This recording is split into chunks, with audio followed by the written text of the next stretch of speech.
Being the President of the United States is a very, very difficult job, and one that has consistently aged presidents right up until the ascension of Donald Trump, actually, who seems to have enjoyed the job. This is not a thing that a person does lightly. The tremendous responsibility for being the president of the country that is essentially the position of foremost prominence in the West and the international liberal order is a job that is important, obviously, and comes with so many responsibilities and also, how to describe it, like layers of issues that are incredibly complex and require someone who is actually fast on their feet, sharp in their thinking, and able to deal and pivot swiftly with problems, means that Joe Biden becoming the oldest president ever, and obviously not being all there, has been something of an issue. And so the fact that the president has had mental impairments, cognitive impairments, I would say is, a really big problem.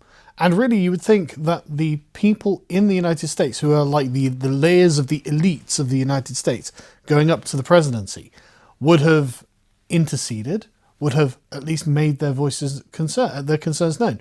But that was left to be a partisan issue. Only people on the right were allowed to talk about the actual real problems that having a cognitively impaired president would bring, because the Democrats are a very strange kind of machine in which dissenting voices are essentially not allowed to flourish by consent from within their own party. As in, Democrats all know the things they are supposed to say and the things they're not supposed to say, and they just don't say those things. And so you get commentary pieces like this from Carol Markowitz pointing out, well, look, everyone can see Joe Biden is losing it, but why don't the press ever say that? Why are they covering it up? Why are they not commenting on this issue and raising awareness of it? Because it seems that they are his personal defense force, and actually that's kind of embarrassing, but also very concerning, that you can have a massive cohort of people, the Fourth Estate, half of them, you would think their job is to advance the interests of the public by making the malfeasance and issues of the people in charge available to them. And that advances the interests of the public so they are fully informed about what's going on. But not the American press and the Western press in general. Very Democrat-aligned, very left-wing, and so speaking constantly in defense of Joe Biden. I mean, there were so many of these, like fact-checkers. They were like, Joe Biden, senile? What, because he just wandered off somewhere and his handlers can't find him? Why would you think that? Or because he said something ridiculous and incoherent and nonsensical? No, Joe Biden's not female. This is a false, fact-check false on Joe Biden being senile. Why? Because Joe Biden hasn't come out and said, hey, I'm senile. And that's literally what these bloody fact-checks are. And obviously, the experts, right? Oh, we've got to listen to the experts. The fact that Biden can't finish a bloody sentence is just, it's not proof that he's losing his mind. What it's proof of is you're a bigot and a racist, and we can't draw anything from this. Experts caution. Well, again, the experts haven't exactly had a great track record the past 5 years or so, have they? Let's be honest. And this is yet another example of experts saying something that is actually about a political orthodoxy rather than actually what's going on. And so once again, the experts are left with egg on their face, as turns out all the White House aides were like, yep, Biden's lost it. He's totally senile. We don't know what we're going to do. And so this report came out from the Wall Street Journal, but for some reason it's blocked, so I have to use the New York Post write-up of it, about how from day one, everyone around him was like, oh God, he's out to lunch. How is this possible? How is it that a senile, nearly 80-year-old man can become the president of the United States? Well, he obviously didn't do it on his own, did he? He obviously had the machine around him that operated for him and used him as a figurehead, which is precisely what happened with Kamala Harris. Kamala Harris, okay, she's not senile, but she's obviously a moron, and she obviously doesn't, I don't know if she's that much of a moron. she just didn't seem to have any interest in being the president of the United States. She just didn't seem to know anything about any of the issues that the president would have to deal with. And so it's just very weird how she was just like a figurehead, and you could see the machine working behind her. And this is the same thing with Biden. In fact, this is fascinating. Let's go through some of this, because this is genuinely fascinating, right? So like day one, they could see that he was he was absolutely out to lunch. And so they were like, okay, we're going to have to start really massaging his schedule here, because this is a real problem. Staff immediately began limiting his in-person interactions in January 2021. So really soon, a year after he'd been elected, they were like, yep, we're going to have to make sure that there are adjustments to his daily plans when he appeared tired or kept stumbling on stage. Meetings were being scheduled to accommodate for his good days and bad days. Again, this is, I mean, the sort of thing you say about people who are nearly 80, but people who are obviously not all there. I mean, this is what you say about your aging and your grandparents when things are going wrong for them. He has good days and bad days, and today was a bad day, so we're going to address this tomorrow. Sorry, is this is the guy who's making the overall political executive choices for your country, is it? Like, this is irresponsible. This is deeply irresponsible to put someone like this in charge. And you wonder why everything's gone so badly wrong during his tenure. Why is it that the border crossings were atrocious? Why is it that inflation's gone up? Why is it that internationally wars began under Biden's tenure? You think that the people in other countries were like, yeah, no, Biden seems fine. I'm sure if we do something, he'll have an effective response. No. They knew that he'd be incompetent, and the people around him wouldn't be confident enough to launch wars or go into do anything they were going to do. So they would essentially be fighting with both hands tied behind their back. And I'm not surprised that Putin was like, yeah, no, now Biden's in charge, I'm invading Ukraine. Anyway, I'm not going to keep going, because let's carry on with this.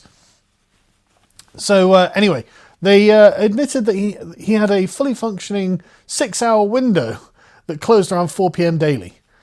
So from about, 10 o'clock in the morning till about 4 o'clock in the afternoon, Biden's fairly compos mentis.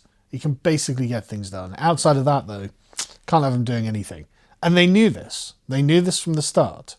They hid this from you and lied. Constantly lied. The entire machine, the media apparatus, all of their apparatchiks, the experts, they all said, no, everything's fine, don't worry about it. Whereas behind closed doors, they knew he was essentially senile and only had a brief window of time during the day where he was lucid. Like, that is mad, isn't it? Right? Once inside the room with the president, officials were instructed to make their briefings short and to the point. Private discussions, even with some of his top cabinet picks, grew more infrequent. One cabinet official eventually stopped reaching out to schedule talks with him after having been repeatedly rebuffed. I mean, this is just atrocious. This is absolutely atrocious. People died because of this decision. 13 people died in Afghanistan because the senile president was like, right, we're getting out of Afghanistan.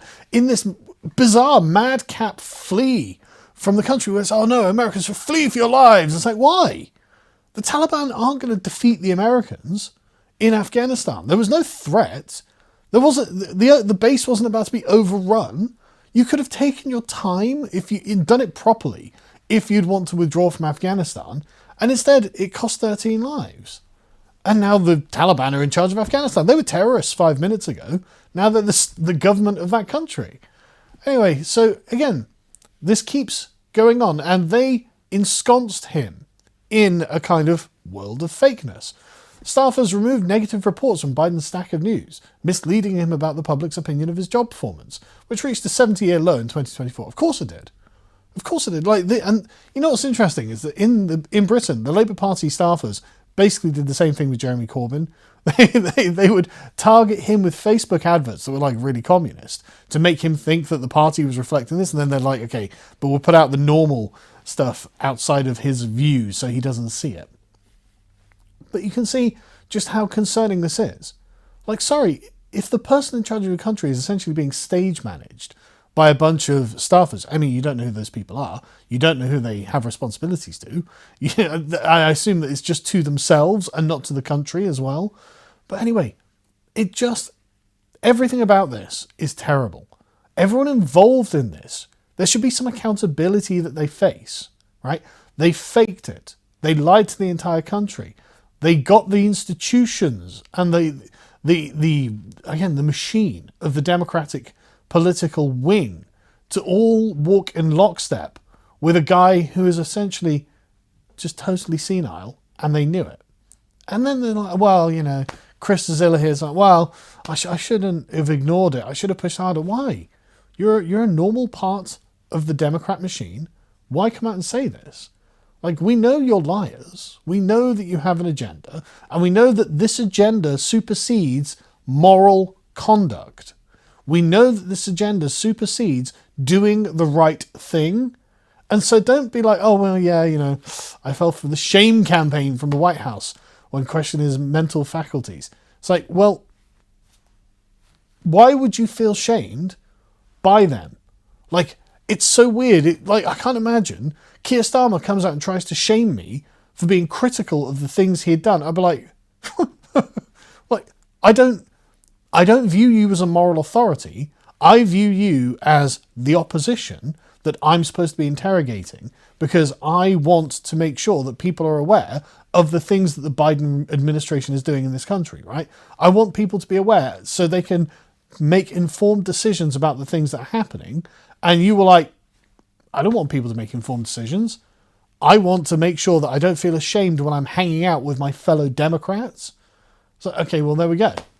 There we go. The Democrat machine has handled the United States in a deeply irresponsible way that has gotten people killed, that has made America's position in the world stage worse for their own personal agenda. They just lied to you. Absolutely disgraceful.